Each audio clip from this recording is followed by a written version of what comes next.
दोस्तों नमस्कार। आज फिर एक कहानी के साथ, कहानी छोटी लेकिन सीख बड़ी, और सीख वही महान जो जीवन में उतर जाए, और ज्ञान वही श्रेष्ठ जो जीवन में संवर जाए। ऐसे ही जीवन को संवारने वाली एक कहानी। जीवन नाम का एक व्यक्ति था।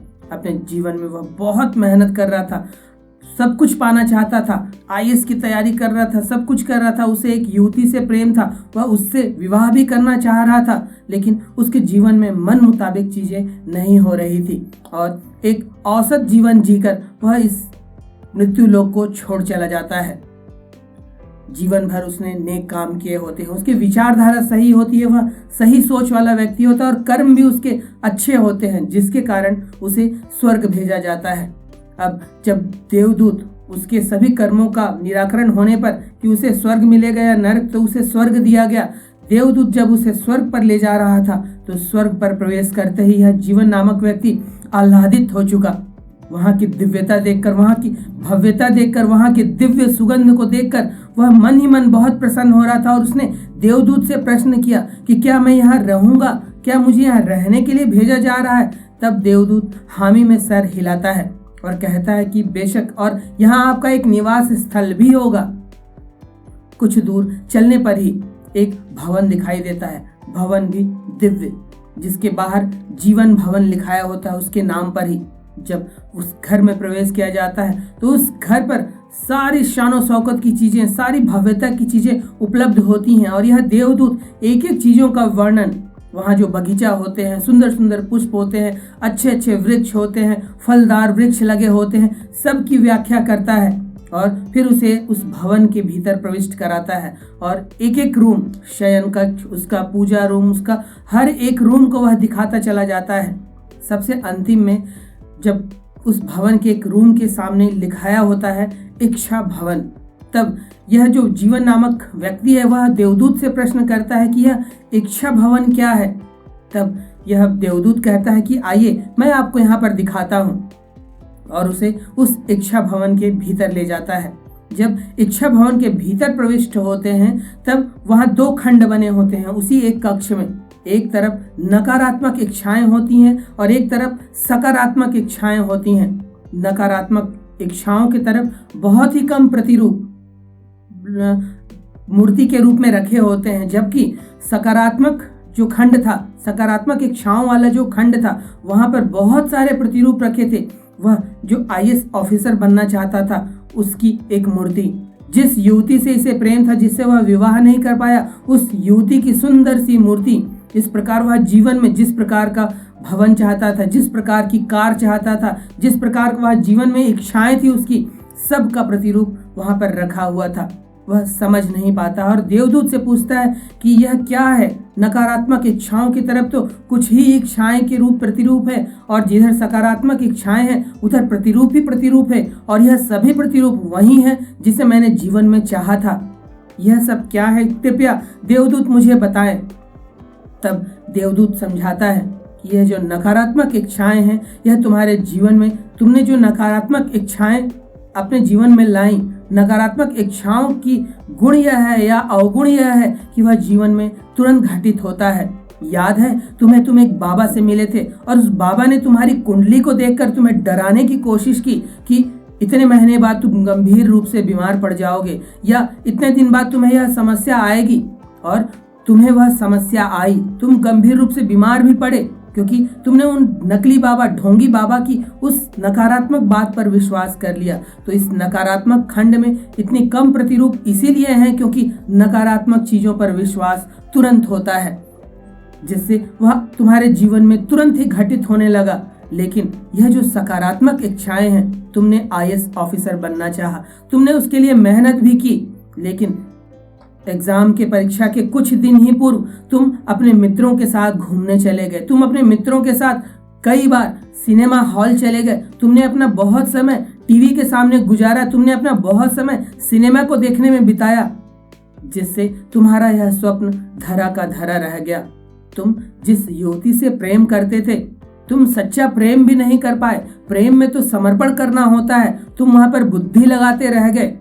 तुम उस डूबकर उस प्रेम को भी उपलब्ध नहीं हो पाए, जिसके कारण उस युवती का प्रतिरूप यहाँ पर रखा हुआ है। इस तरह तुम्हारी तमाम इच्छाएं जो तुम जीवन में चाहते थे यहाँ प्रतिरूप में है, क्योंकि जिस दिन तुमने इच्छा रखी, ईश्वर ने, ब्रह्मांड ने तो उसी दिन से उस बनाना चालू कर दिया। लेकिन पर ब्रह्मांड और ईश्वर तुम्हारी भी परीक्षा लेता है। वह देखना चाहता है कि जो चीज वह तुम्हें देना चाहता है कि क्या तुम उसके काबिल हो भी, क्या तुम उसे संभाल कर रख पाओगे। शायद उस युवती से विवाह तुम्हारा हो भी जाता, लेकिन अगर वहां प्रेम नहीं होता, समर्पण नहीं होता, तो तुम्हारा ध्यान अन्य युवतियों की तरफ भी जाता। तुम फिर नैतिक पतन की ओर चले जाते। तुम्हें हो सकता था वह आईएएस ऑफिसर का पद मिल जाता, लेकिन तुमने उसके लिए जो समर्पण चाहिए था, जो प्रतिबद्धता चाहिए थी, तुमने वह दिखाया नहीं। वह पद भी तुम्हें मिल जाता। हो सकता तुम रिश्वत खाने लगते, तुम ऐसे काम करने लगते जो समाज के काम नहीं आता। तो यह सब कुछ ईश्वर देख रहा था, और वह तमाम इच्छाएं, सकारात्मक इच्छाएं जो तुमने चाही, तुमने उसके लिए मेहनत भी किया, लेकिन वह मेहनत 100% तक नहीं पहुंच पाया, और वह इच्छाएं यहाँ प्रतिरूप के रूप में रह गई, क्योंकि ईश्वर ने तो बनाना चालू कर दिया था, लेकिन वह तुम्हारी प्रतिबद्धता, तुम्हारा कट्टरपन वहां मौजूद नहीं था, जिसके कारण ये इतने तमाम प्रतिरूप जीवन में जो तुमने चाहा, और यही कारण है कि तुम जीवन में दुखी होते गए, और तुम्हें यह जीवन में यह प्रतिरूप के तौर पर अब यह कक्ष जो तुम्हारे इच्छा भवन के रूप में है यहाँ मौजूद है। दोस्तों, यह छोटी सी कहानी, क्या यह हमारे जीवन में नहीं होता? हम अपने जीवन में इस तरह नकारात्मक सोच नहीं लाते? किसी ने कुछ कह दिया, हम तुरंत नकारात्मक हो जाते हैं। किसी ने कह दिया तेरे से नहीं होगा, तू यह नहीं कर सकता, और आप मान लेते हैं। आप भाग्य और नसीब जैसी चीज मानते हैं। कितने बड़े बड़े सद्गुरुओं ने, कितने बड़े बड़े फिलोसफरों ने, ज्ञानी पुरुषों ने कहा है कि भाग्य जैसी कोई चीज होती ही नहीं है। जब आप सफल हो जाते हैं तब लोग आपको कहते हैं कि देखो कितना लकी है, लेकिन आप तमाम नकारात्मक बातों में आते हैं। किसी ने कुंडली देखी, किसी ने हाथ देखा, किसी ने माथा देखा, किसी ने कुछ कृपा बरसा दी, और आपको कुछ नकारात्मक चीज पकड़ा दिया। और नकारात्मक चीज की गुण ही होती है कि वह आपसे चिपक जाती है, और आप उस नकारात्मकता से चिपक जाते हैं। आपके आसपास ऐसे लोग भी होते हैं जिनसे आप वार्तालाप करते हैं, और जाने अनजाने उनकी नकारात्मकता आपके भीतर आ जाती है। आपकी उनकी थिंकिंग एक होने लगती है। उनकी जो भाषा शैली होती है वह आपकी जुबान से आने लगती है। वह अपशब्द आपके मुख से भी निकलने लगते हैं। क्या यह नहीं होता?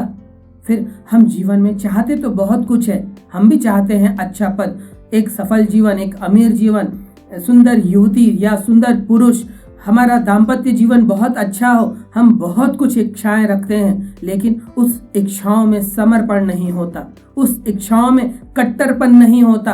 कट्टरता हम दिखाते हैं धर्म में, वह भी थोथे धर्म में।